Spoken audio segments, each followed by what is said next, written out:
How are you doing? Ralfy here, Ralfy Customs. Welcome to another Tool Time Tuesday.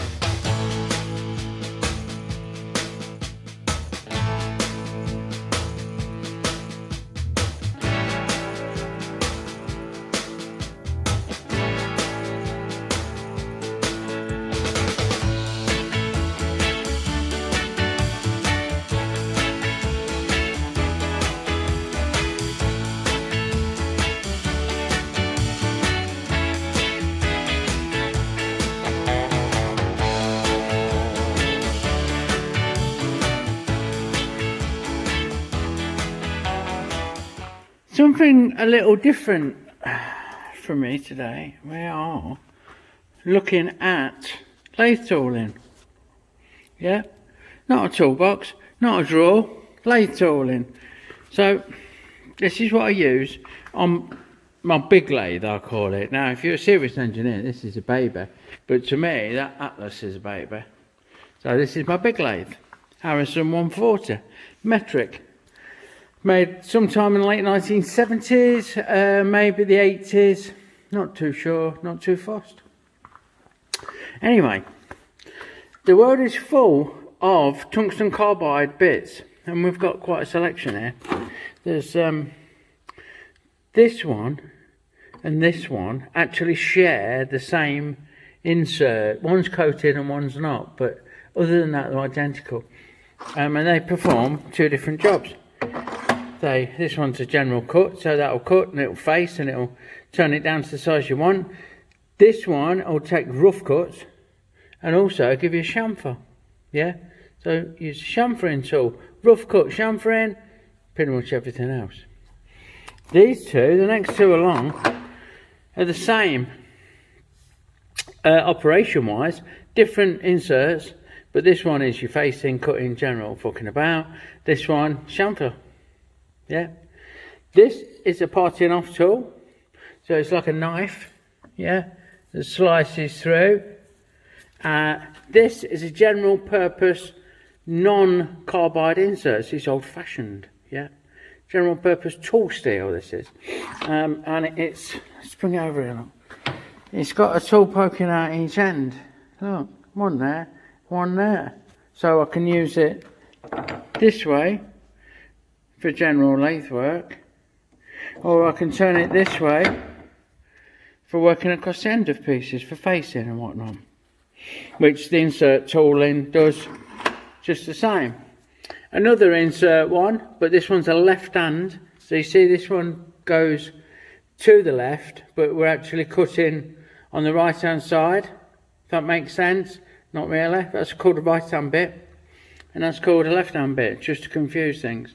Yeah, and finally we've got my boring bar, which is used for making holes bigger, basically. Again, if you follow me, you'll have seen me do it. A bigger one somewhere. Yeah, where we go? There we go. Here's my next size up one. Look, so we also use that for boring. Just shut this drawer. Don't want them all going everywhere. Oh, and they are locked. Trying to make a break for freedom. Here's me collet chuck, collet holder, so I can use that in the tailstock to hold either drills or taps and similar. Jacob's chuck, small one. I can't pronounce how you say this. Roll chuck. Someone will correct me. It's a fucking massive chuck. Yeah, here we go. That's the name. Look.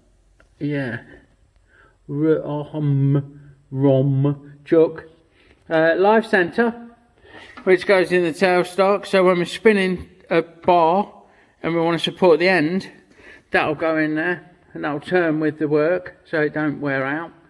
This is the same thing but solid, often very useful. Knurling tool for doing a knurl.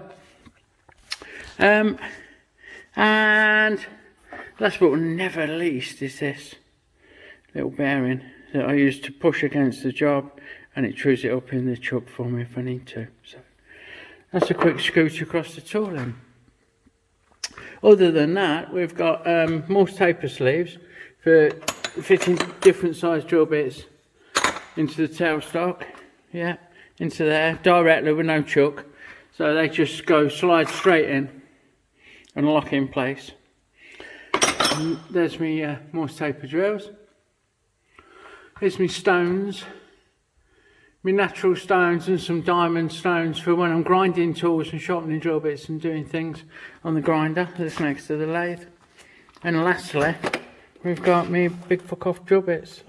Not big, go up to 25mm, but they have a 1/2 inch shank. They've got a 13mm shank, so if needs be I can hold them in this smaller jug. So there you go. That pretty much covers everything I do on the lathe generally. Now there's exceptions. We're going in the toolbox again.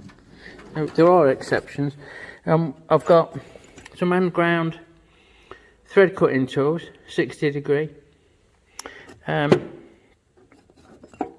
Same again, this is an internal chamfering tool, internal threading tool, high speed steel, 60 degree. Yeah. Smaller boring bar with a threading insert for internal threading, and a bigger one for external threading. So we use this one instead of this one if we want to. And then there's various other bits and bobs, boring bar, some tool steel, a form tool. This is used for making a gap at the end of the thread, if you like. So we use that to make a groove in the job, and then we can use the other end to cut the thread. Spot on. Really pleased with them. Really like them. And there you go. So that's the tools that I use on the lathe. Right, no video on lathe would be complete without a bit of a demonstration, would it? So we'll put a piece of steel in the lathe chuck. Just going to move my light. You can't see this, but I'll move my light out of the way and my light, because look, that's shit. So and we'll start it up. It's a bit loud. Hopefully you'll see this okay. Here's that first tool. This is a general machining, facing, cutting, all of that. So put it in gear, and this will cut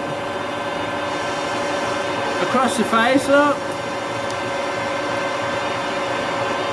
really nice. I really like this tooling, and it will also cut down the outside of the work. Look, this will take quite big cuts. I don't know how deep we're going now, maybe 40,000 millimetre.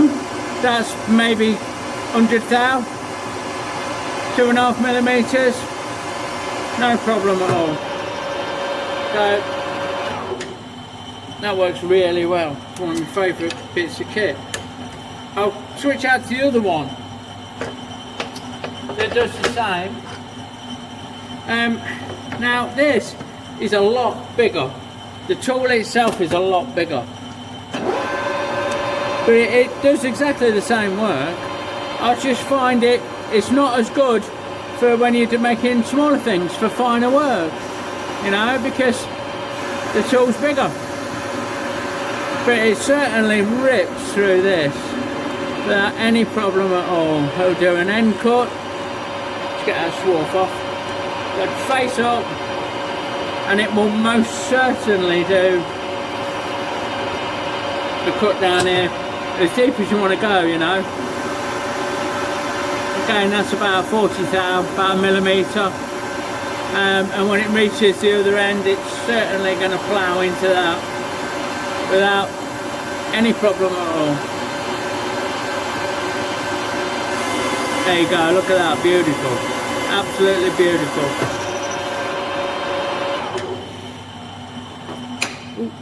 So get this out of the way. I'm rushing through this a little bit. I've got the chamfer tools. So we've got this small one that I showed you, and this will put a nice chamfer on. Look. There you go, nice chamfer on there. Or it'll also do a roughing out cut. Look, Let's go full depth on that. Touch on, cut. Look. Oh, look at that bad boy. It's a nice deep cut, no problem at all. Absolutely no problem at all. And back again, and we can chamfer the end of this like that. Sorted.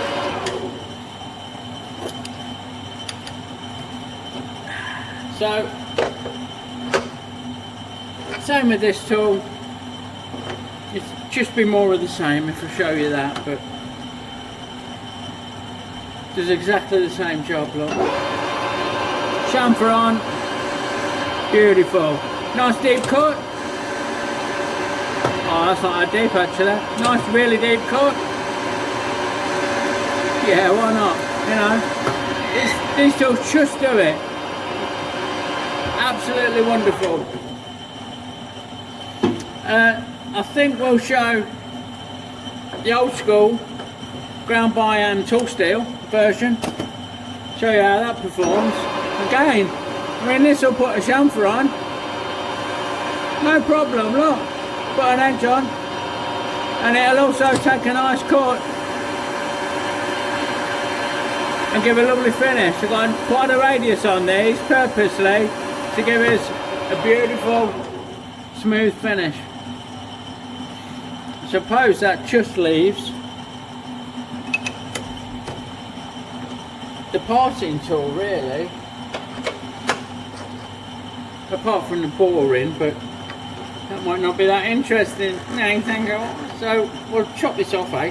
Have a slice off the end of this, just going to drop the speed down. So we'll slice that end off. What do you reckon? Yeah. Here we go. Oh, sorry. Wrong power feed. Here we go. Second time. A little bit of oil. Keep it sweet. This is just on the power feed. Letting it do its job. It's not overstressed at all. Cutting quite nicely. And that'll just trim that end straight off. Any second now. 2, 1, and boosh. Hey, thank God. Oh, look, that's spot on. So there you go. That turned out to be not a bad tool time Tuesday. I'm trying to frame that, not frame it, get it in shot, that picture. Anyway, thanks for watching. Please check out my description to all my friends. Give them a sub and a like and a thumbs up and a comment from you saying it came from me. If you like what you see, please subscribe. I want to give a big thanks out to all of my new subscribers. It's amazing. The channel is fucking proper growing and I really appreciate all the support. Thanks for watching and I'll see you soon.